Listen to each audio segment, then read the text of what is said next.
Bonjour à toutes et à tous, et bienvenue dans cette nouvelle analyse politique.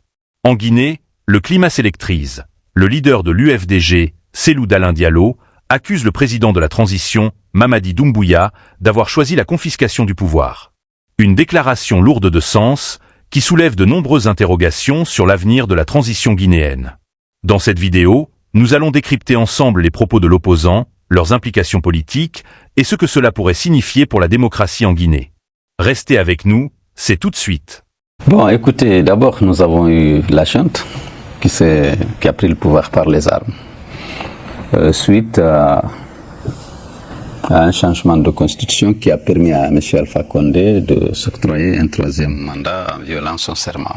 En prenant le pouvoir, la junte a suscité beaucoup d'espoir et de soutien de la classe politique et du peuple de Guinée. Pourquoi? Parce qu'elle avait décliné un discours qui avait rassuré. Elle avait juré de mettre fin à l'instrumentalisation de la justice, au piétinement des droits et libertés des citoyens, et elle avait fermement promis de faire du droit et de la justice la boussole de l'action publique.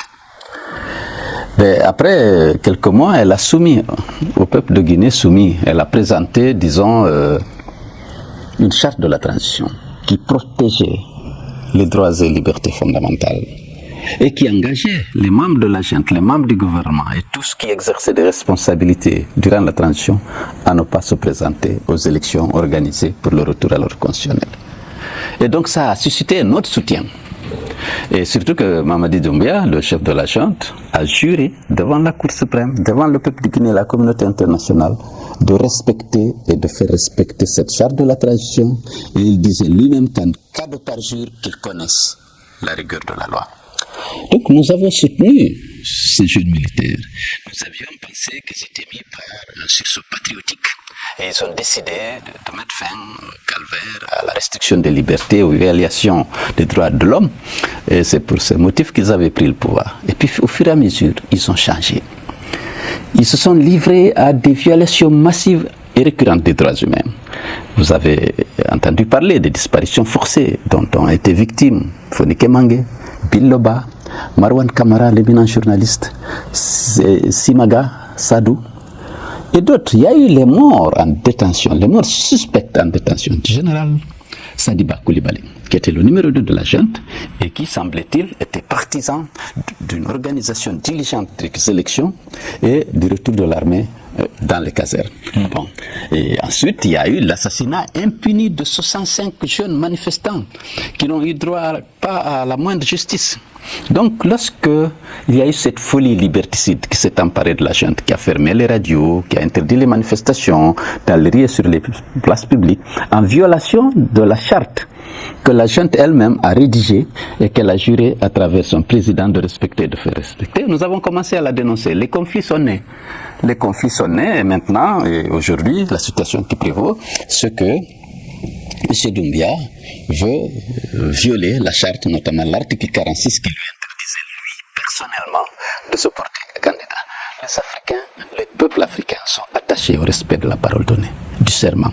Dans toutes les sociétés civilisées, le respect du serment et de la parole donnée est un critère de crédibilité au sein de la société.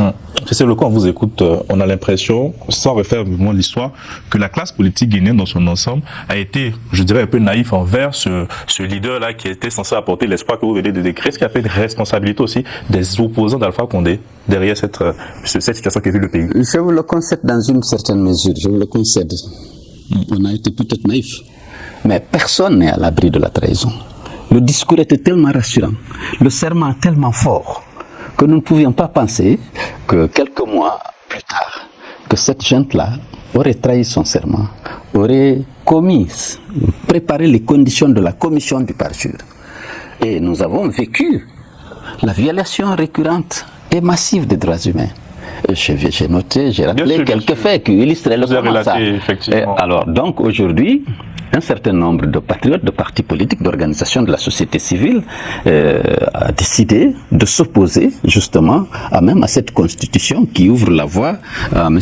Mamadi Doumbouya, à la commission du parjure et à la confiscation du pouvoir. Un projet de constitution qui sera soumis au référendum le 21 septembre prochain, dans lequel il est mentionné que pour être candidat à la présidentielle, il faut la limite d'âge est fixée à 80 ans. 80 ans. Quel est votre regard sur cette situation? Bon, alors, c'est pas le point le plus conflictuel de la charte. C'est des points lorsqu'on dit que c'est un mandat de 7 ans, limitation d'âge à 80 ans, ce n'est pas normal.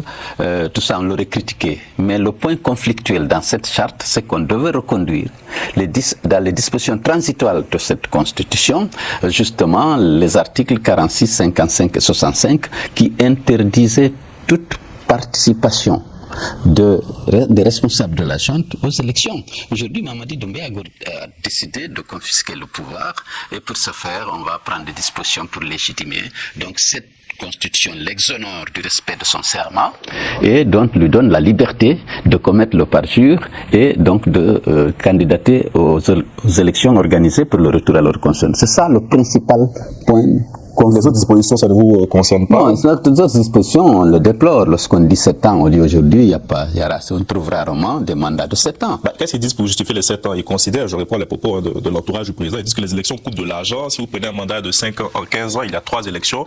Et que le mandat de 7 ans, il permet aussi de mener des politiques publiques sur le long terme. Quel est l'objectif d'organiser, quel est l'objectif visé par l'organisation des élections? C'est permettre aux populations de choisir leurs dirigeants et de les sanctionner le cas échéant.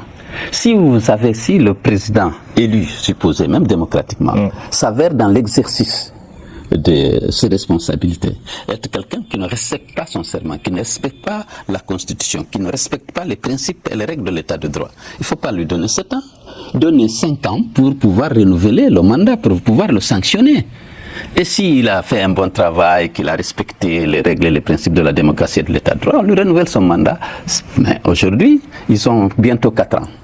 Mais dès la première année, ils se sont engagés à respecter un certain nombre de règles qu'ils ont transcrites dans la charte de la transition, mais on les viole. Il ne faut pas donner autant de temps même aux élus pour diriger les communes, l'Assemblée, enfin surtout le pays. Il faut donner la possibilité au peuple, le cas échéant, de sanctionner les dirigeants qui ne seront pas à la hauteur. Dans d'autres pays, il y a eu 7 ans. Le septennat, il existe dans d'autres pays. Pourquoi la Guinée ferait une exception?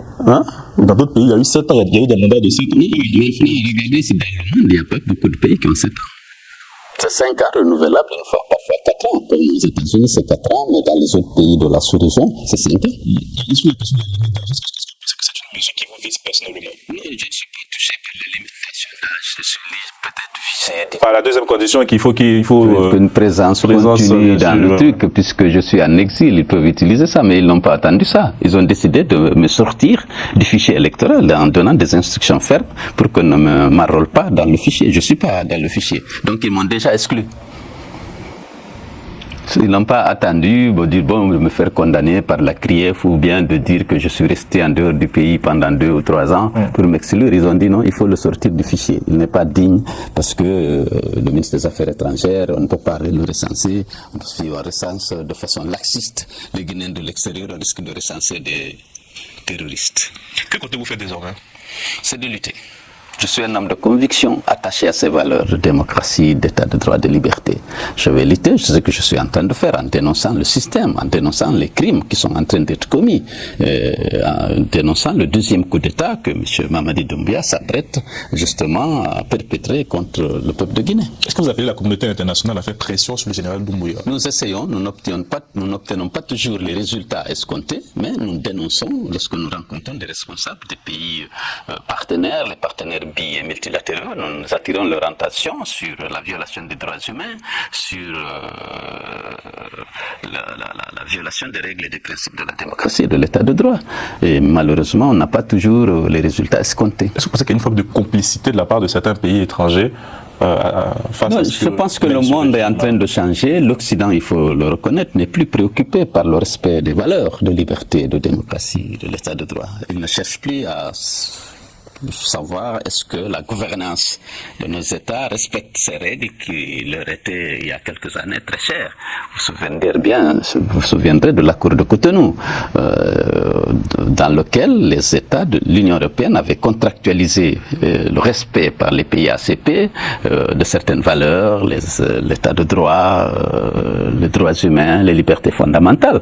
L'Union européenne s'était même donné le droit d'interpeller les États ACP, bénéficiaires de son aide bien entendu, à s'expliquer ou à prendre des mesures pour revenir à la normalité en cas de violation de ces valeurs. Maintenant, ça ne semble plus être le cas, hélas. Est-ce que vous pouvez nous confirmer que vous serez à Washington dans les prochains jours, en marge de l'Assemblée générale des Nations Unies? Oui, à New York, oui.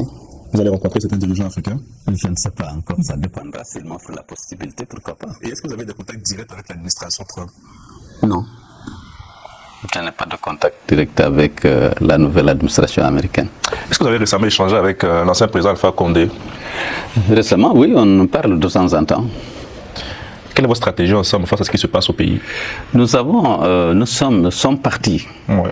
Nous sommes partis, le RPG, l'UFDG, l'UFR de M. Sidia Touré et certaines organisations de la société civile comme le FNDC, comme le Forum des forces sociales. Nous constituons ce que nous appelons les forces vives de Guinée et nous avons décidé de ne pas nous associer à cette mascarade de référendum et nous avons donc opté pour le boycott. Nous avons déjà appelé nos militants et nos partisans à ne pas s'associer à ça dans la mesure où les conditions d'un référendum transparent ne sont pas réunies. Le référendum sera organisé par l'administration, le ministère de l'administration du territoire et ses préfets. Tous les préfets sont militaires. Le ministre de l'administration du territoire, c'est le général Ibrahim Khalil Condé. Il est militaire. Le document est introduit par le général Mamadi Doumbouya. Par solidarité de corps, par discipline administrative, on sait que les résultats sont connus d'avance, puisque les conditions d'un vote transparent et libre ne sont pas réunies.